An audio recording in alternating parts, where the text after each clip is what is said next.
Uniform civil code आ भी नहीं सकते हैं। कौन से कस्टम्स है, कल्चर है जिस पर असर पड़ेगा, जिसकी वजह से आप विरोध कर रहे हैं यूसीसी का? देखिए, हमारे आदिवासी का अपना अपना अलग सा धर्म भी है, कस्टम भी है। क्रिश्चियन के ऐसे कौन से पर्सनल लॉज है जिसकी वजह से खतरा है यूसीसी के आने का? यूसीसी आने में कोई खतरा नहीं है, लेकिन there is this the Christian marriage act.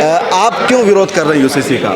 Uniform civil code जो है वो अल्पसंख्यक समुदाय के, दलित समुदाय के, आदिवासी समुदाय के धार्मिक अधिकारों पर अतिक्रमण है। की ऑर्गेनाइजेशन यूसीसी के खिलाफ क्या काम कर रही है? आवाज़ ये उठा रहे हैं कि यूसीसी इस समय ज़रूरत नहीं है। प्रेस क्लब ऑफ इंडिया में आज एक बहुत बड़ी प्रेस कॉन्फ्रेंस हुई है जिसमें तमाम माइनॉरिटीज़ के सरबराहों ने शिरकत की और वाज़ेह तौर पर यह मैसेज दिया है यूनिफॉर्म सिविल कोड नाकाबिल कबूल है, सरकार को इसे नहीं लाना चाहिए।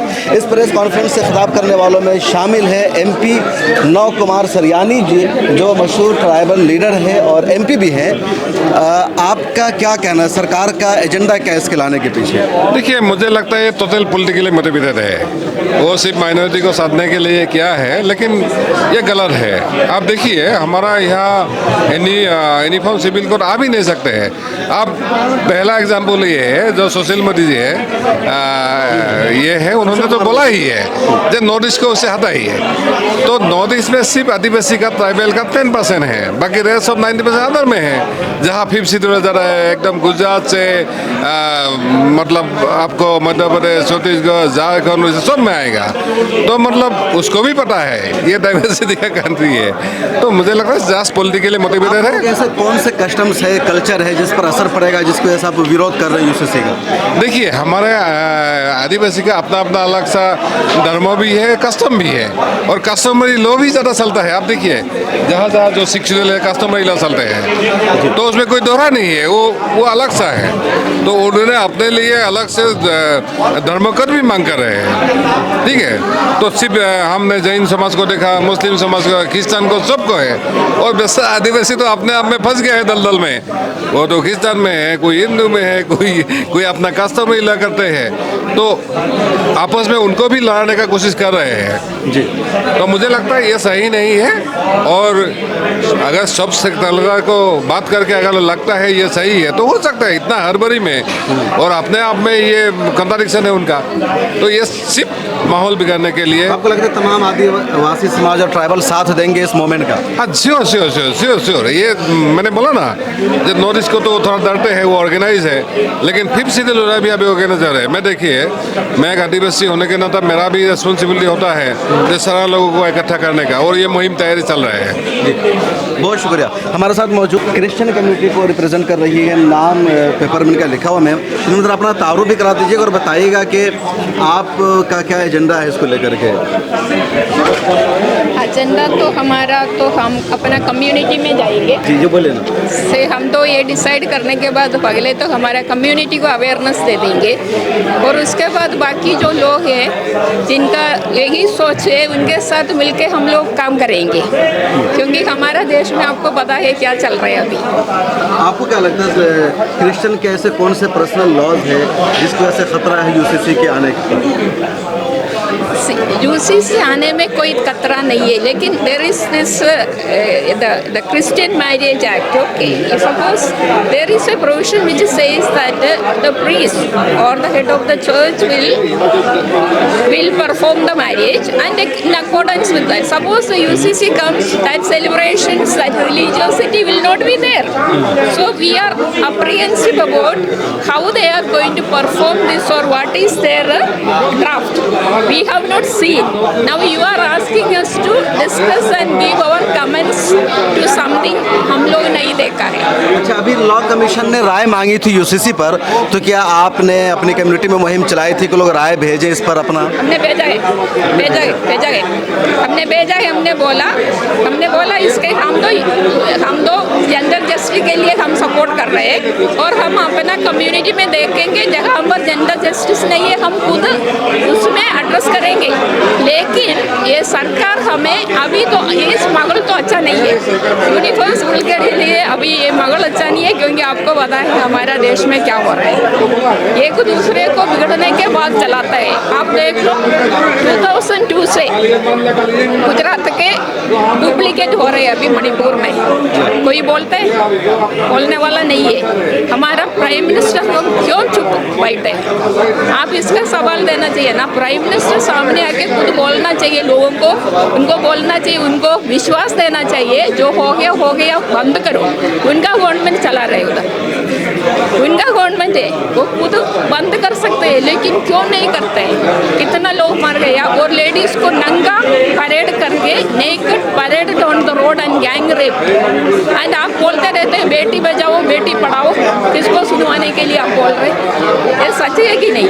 आपको भी लगता होगा ना, अगर आप बेटी के बारे में इतना ज़्यादा आपको सोच है तो आप ऐसे बैठेगा, अपना बेटी को आप सेव करेंगे।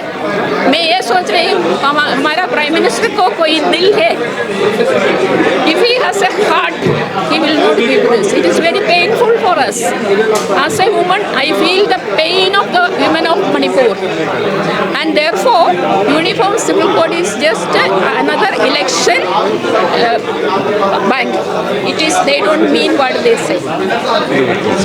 बहुत शुक्रिया। उनका कहना है कि यूनिफॉर्म सिविल कोड एक्सेप्टेबल नहीं है, नाकाबिल कबूल है। यूनिफॉर्म सिविल कोड के ख़िलाफ़ तमाम माइनॉरिटीज़ कम्युनिटीज़ की होने वाली तारीख़ी प्रेस कॉन्फ्रेंस में राहुल डम्बारे भी शरीक थे, जो बुद्धिस्ट समाज से मज़हब से आते हैं, और इन्होंने भी खुल करके विरोध किया और कहा कि यूसीसी नाकाबिल कबूल है। आप क्यों विरोध कर रहे हैं यूसीसी का? देखिए, भारत की अपनी एक सभ्यता है, संस्कृति है, और वो सभ्यता और संस्कृति और वो पहचान जो है वो सभी लोगों को साथ में लेकर चलने की है। वो सभी लोगों को साथ में लेकर चलने के लिए जो अधिकार भारतीय संविधान द्वारा दिए गए थे उसके खिलाफ जाकर इस यूसीसी है।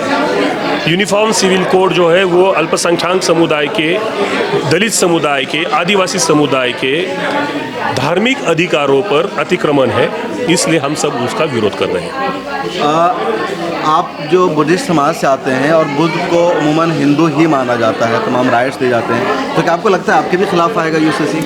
देखिए, बुद्धिस्ट जो है वो एक अलग धर्म है, वो हिंदू में हिंदू से अलग है, उसकी एक ओन आइडेंटिटी है।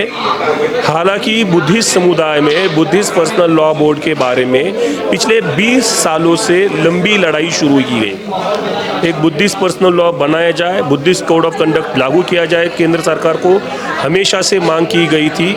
इसी का मतलब ये है कि we are not interested in Hindu act.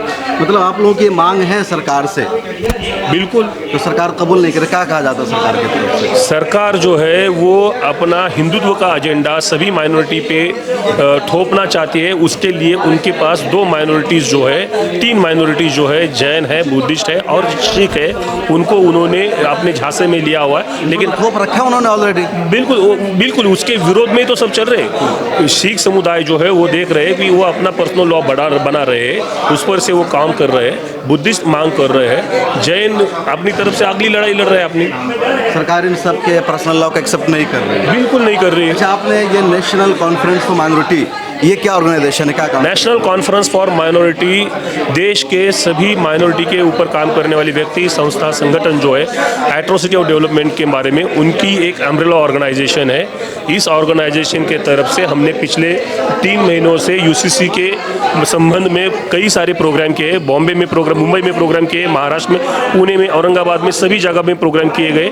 अभी हमने आज दिल्ली में मीटिंग की है और आने वाले 8 अगस्त को दिल्ली के कॉन्स्टिट्यूशन क्लब में एक लंबी हमारी डिस्कशन होने जा रहा है, जिसमें 15 से ज़्यादा सांसद होंगे विविध पार्टीज़ के, अलग अलग पार्टी से, और अलग अलग धर्म के रिप्रेजेंटेटिव भी उसमें शामिल होंगे। बहुत शुक्रिया। तो है राहुल डम्बारे, जिनका कहना है कि बुद्धिस्ट समाज भी और सब लोग भी यूसीसी के ख़िलाफ़ हैं। मेरे साथ हैं सी माइकल साहब। All India Muslim personal law board की जानिब से तमाम कम्युनिटीज़ और माइनॉरिटीज़ की तरफ से जो प्रेस कॉन्फ्रेंस की गई है यूनिफॉर्म सिविल कोड के ख़िलाफ़, उसमें माइकल साहब भी शरीक थे। माइकल साहब, आप federation of Catholic association of Orthodox Delhi के सदर हैं। आपकी ऑर्गेनाइजेशन यूसीसी के ख़िलाफ़ क्या काम कर रही है?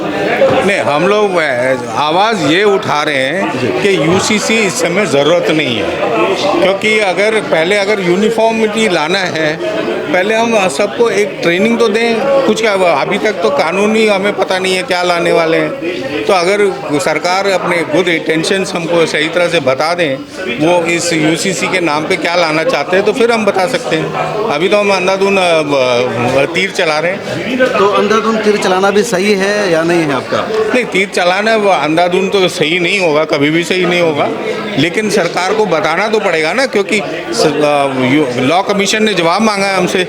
वज़ीर आज़म मोदी साहब कहते हैं कि एक देश है कानून।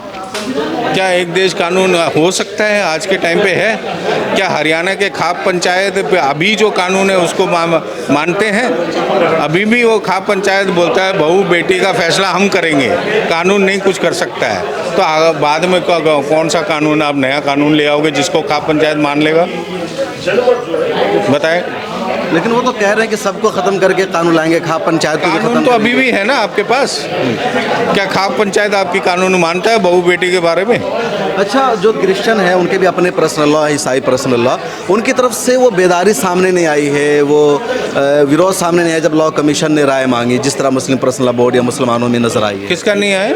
ईसाइयों की तरफ से। नहीं, हमने भी दिया हुआ है मेमोरेंडम। दिया है? हाँ बिल्कुल। आपकी कम्युनिटीज़ में भी इस तरह है बेदारी? हाँ हाँ बिल्कुल है। अच्छा, वो कौन से ईसाई के पर्सनल लॉ है जिसको लेकर के आप लोगों ने बेचैनी? नहीं, हमारा कोई पर्सनल लॉ डायरेक्टली इफेक्ट नहीं हो रही है। हम तो ये कह रहे हैं कि देश में ये एक अननेसेसरी बहस होगा, इसमें कोई ज़रूरत नहीं है यूनिफॉर्मिटी का, और हो भी नहीं सकता है। हम लोग डाइवर्स ज़्यादा बेटर है, इक्वल ज़्यादा नहीं हो सकता है।